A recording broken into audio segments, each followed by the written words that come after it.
Mahal ang hipon pero di bali na. Sobrang sarap din naman kasi, di ba? Titipidin ko na lahat pag lang pagkain ng pamilya ko. Ito, kahit mahal ang hipon ngayon, bumili ako. Sobrang sarap kasi, lalo kung ganito yung luto mo. Shrimp Salvatore palang tawag dito. Masarap to actually kahit yung sarsa lang nito ulam na. Trip ko palang iparaso sa sinangag. Tapos mas sumasarap lalo to kapag manghang yung pagkakaluto mo. Madali lang to, sumama ko hanggang dulo ng video ha. Simulan mo pala yan sa pagtunaw ng butter or margarine. Tapos isunod mo na yung hipon. 1 kilo pala ginamit ko dito. Lagay ng asin at paminta para pampalasa. Siya nga pala, pa-comment naman kung taga saan ka para mabati naman kita. Pag nagbago na yung kulay, hanguin mo muna. Same pan, mag-add ka ng konting mantika dyan. Tapos ilagay mo na yung ulo ng hipon mo. Ang goal natin dito, kukunin natin yung katas ng ulo ng hipon para mas malasa.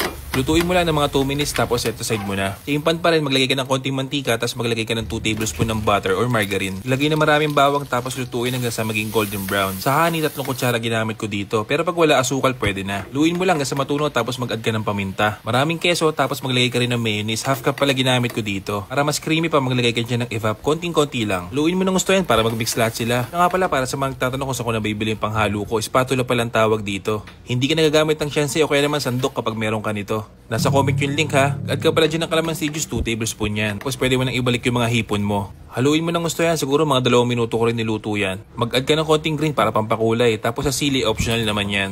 Tignan mo naman yan pare. Para ka nasa restaurant no? Ganitong pagkain yung masarap ulamin kapag bagong sweldo ka no? Siyempre may comment na naman dyan na sobrang mamantika yan, mataas sa cholesterol yan. Eme! Siya, kung gusto mo na mga ganitong video, i-follow mo ko. Sampalok, represent.